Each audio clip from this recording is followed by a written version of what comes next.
Always on air, online, on mobile. Fox Toledo News at 10 starts right now.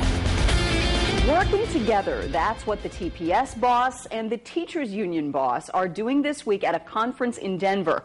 But how will they do it when they get home? Good evening, I'm Laura Emerson. We caught up with them today about where the district is headed.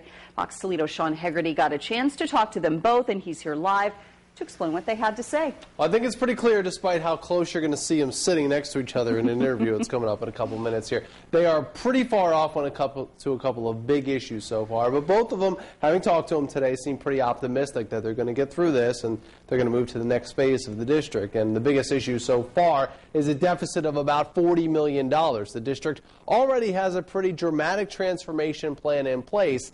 Now getting to it is going to be a fight, especially when it comes to the teachers union.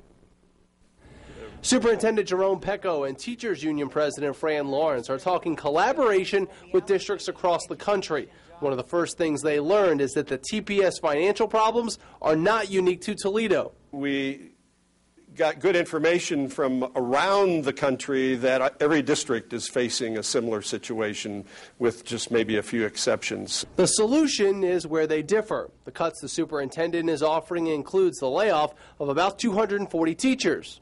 And eliminating 132 elementary music, art, and physical education teachers is not acceptable. Not only do we need their expertise to develop a well-rounded child, that instructional responsibility can't be shifted to the classroom teacher. So what does the union think about eliminating middle schools and creating K-8 schools? Lawrence says the teachers are split.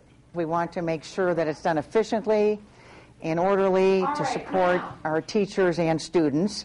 We just switched to middle schools a short few years ago, and now the pendulum's going back, and that's a lot of change for teachers and students. It's basically sitting down at the table, sharing our thoughts and listening to what they have to say and coming up with an agreement on how we're going to resolve that budget deficit. And I'm very confident that we will get there. The U.S. Secretary of Education is also involved with that conference out in Denver. He and others have made it pretty clear that financial help from the federal government is not coming this time around. So the districts are pretty much going to use whatever they have.